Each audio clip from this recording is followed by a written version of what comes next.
Salut à tous et soyez les bienvenus sur notre formation de base pour débutants, théorie pratique sur le trading. Aujourd'hui, on va voir le 7e chapitre sur les indicateurs de trading. Et ce que vous allez comprendre, tous les indicateurs que nous allons donner ici, c'est très bien de connaître les indicateurs. Mais le meilleur conseil, c'est de ne pas tout appliquer, c'est de ne pas tout mélanger ces indicateurs. Vous pourrez choisir au moins un à deux, trois indicateurs que vous allez faire vos analyses avec. Mais le meilleur conseil même, c'est deux ou bien même un indicateur. Donc, on va voir une introduction. Qu'est-ce que c'est que un indicateur en fait? On dit les indicateurs de trading sont des outils utilisés pour analyser les marchés financiers. Et quelles sont les importances de ces indicateurs? Ces indicateurs aident à trader, à comprendre la tendance du marché, à mesurer la force du marché et à détecter des opportunités, confirmer les signaux d'achat ou de vente également. Excusez-moi du voix, je suis un peu arrumé.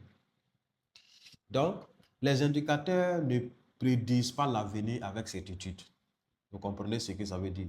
Ça veut dire que ce n'est pas parce que tu utilises un indicateur que forcément, quand l'indicateur dit le marché va baisser, et forcément le marché va baisser, ou bien le marché va hausser. Non.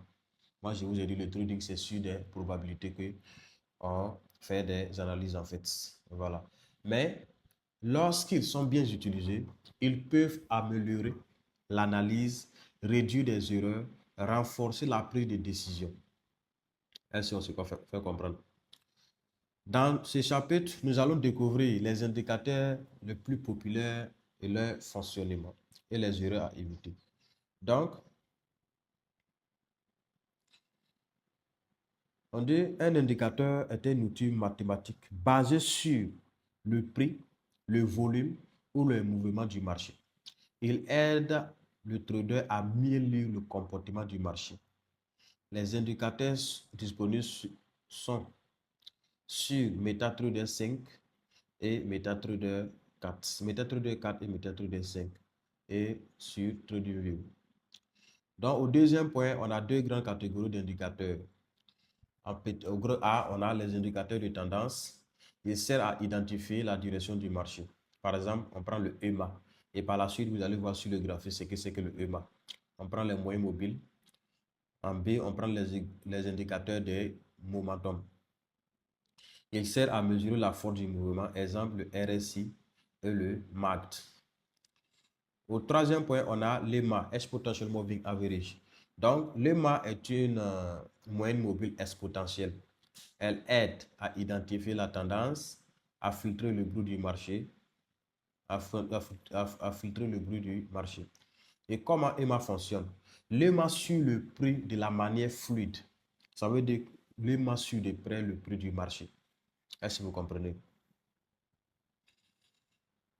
Donc, quand le prix reste au-dessus de l'EMA, le marché est souvent haussier. Quand le prix reste en dessous de l'EMA, le marché est souvent baissier. En exemple visuel, on va voir un exemple sur le graphique. Vous allez voir quelque chose. Très bien. Donc, si on prend, regardez EMA ici, j'ai déjà paramétré EMA 9 et puis EMA 200. Quand on regarde ce prix-là, vous regardez, quand ce tiret jaune-là, ce RSI jaune était venu casser EMA 200, qu'est-ce qu'il a fait? Le prix est passé au-dessus de EMA 200. Ça veut dire, une fois que le prix casse au-dessus de ça là, de cet EMA 200 là, ça veut dire que le marché est en train d'aller à la hausse. Et regardez, le marché a haussé jusqu'à arriver à ce niveau. Regardez ce qui va se passer. Quand encore le prix est venu casser en dessous le EMA 200, regardez, le marché est en train de chuter à la baisse.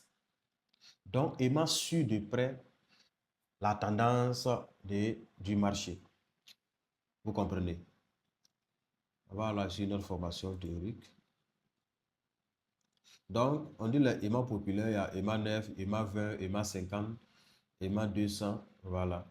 Maintenant, ce que nous avons utilisé sur notre graphique que je vous ai montré, c'est EMA 9 et puis EMA 200. Voilà. Maintenant, on a le RSI, le Relative Strength Index. Le RSI mesure la force du marché, les zones de surachat et survente. Vous comprenez? On va aller sur le graphique, vous allez voir comment le RSI fonctionne également. Donc, ce qui est en bas là, c'est ça qu'on appelle le RSI. C'est tiré rouge et puis tiré bleu là. La ligne rouge et puis ligne bleue là. C'est ça qu'on appelle le RSI. Vous comprenez? Donc, le RSI aussi mesure, ça veut dire le prix. Quand vous voyez le RSI atteindre, vous voyez ici, quand je mets la flèche sur ce sommet là, vous voyez que le RSI, regardez à votre droite, le RSI est à 73,62. Ça veut dire, quand le RSI monte comme ça veut dire le prix des acheteurs sont élevés, sont au plafond, au top en fait. Ça veut dire qu'ils ont atteint le sommet. Même s'ils vont dépasser là-bas, ben, ils ne vont pas aller jusqu'à 100. C'est sûr la probabilité que je suis en train de dire. Sinon, ça peut passer jusqu'à 74, jusqu'à 80. Mais une fois que tu constates, tu vois que le RSI a atteint ses zones 70 en allant, c'est pour te montrer que les acheteurs ont atteint le sommet. Donc, il faut que tu te patientes. Ce n'est pas le moment de rentrer sur le marché pour faire encore des achats. Voilà, parce qu'il y a une forte probabilité que les vendeurs rentrent sur le marché pour vendre maintenant, pour descendre sur le RSI 30. Vous voyez? Donc, ça a été programmé, ça veut dire plus fort achat. On a programmé de sorte qu'une fois que ça atteint le RSI 70, c'est pour nous montrer que les acheteurs ont poussé jusqu'au sommet. Maintenant, une fois que ça atteint le RSI 30 qui est en bas ici, ça veut dire que les vendeurs aussi ont vendu jusqu'à arriver à la vallée en fait. Est-ce que vous comprenez? Donc, ce n'est pas le moment soit de faire des ventes, mais de se patienter soit pour prendre un achat pour monter. Voilà. Donc, une fois que tu maîtrises ces deux indicateurs, je peux te dire, tu es déjà sur la bonne voie. Moi-même, je n'utilise seulement qu'un indicateur. Voilà. Mais pour mieux comprendre et faciliter ton trade, c'est d'utiliser maximum deux indicateurs. Ça ne sert à rien de remplir ton graphique avec plusieurs indicateurs. Ça va t'embrouiller. J'espère que je me fais comprendre. Donc, c'est une formation. Voilà, c'est un chapitre qui est très simple. Ça ne sert à rien de casser la tête. Voilà. Les autres points, c'est les différents indicateurs qu'on a expliqués. Le MAC, Moving, Average, Convergence, Divergence. Tout ça, c'est des indicateurs. Voilà. Mais pour faciliter la tâche, j'aimerais que vous vous concentrez sur ces deux indicateurs-là.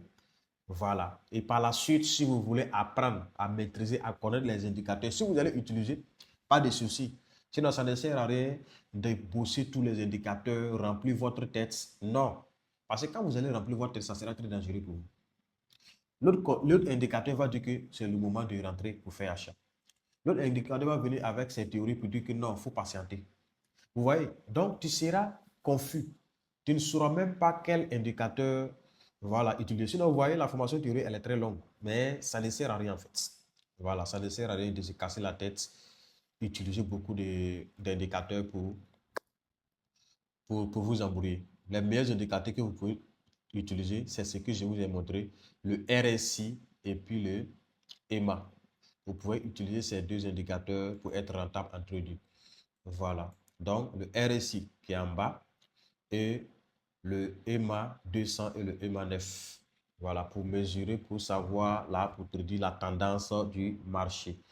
Voilà. Donc, nous sommes en termes de cette formation, mais ça ne veut pas dire que vous n'allez pas continuer toujours à faire vos recherches. Continuez toujours à faire vos propres recherches. Voilà, je vous ai dit, le trading est basé sur des probabilités. Ça ne veut pas dire que tout ce que je vous ai dit, non, ça suffit. Non, allez-y faire vos propres recherches. Voilà, maintenant pour mieux approfondir encore, vous pouvez venir pour qu'on puisse vous accompagner. Et donc, j'espère que vous avez pris note et rendez-vous à la prochaine. Merci, je vous aime.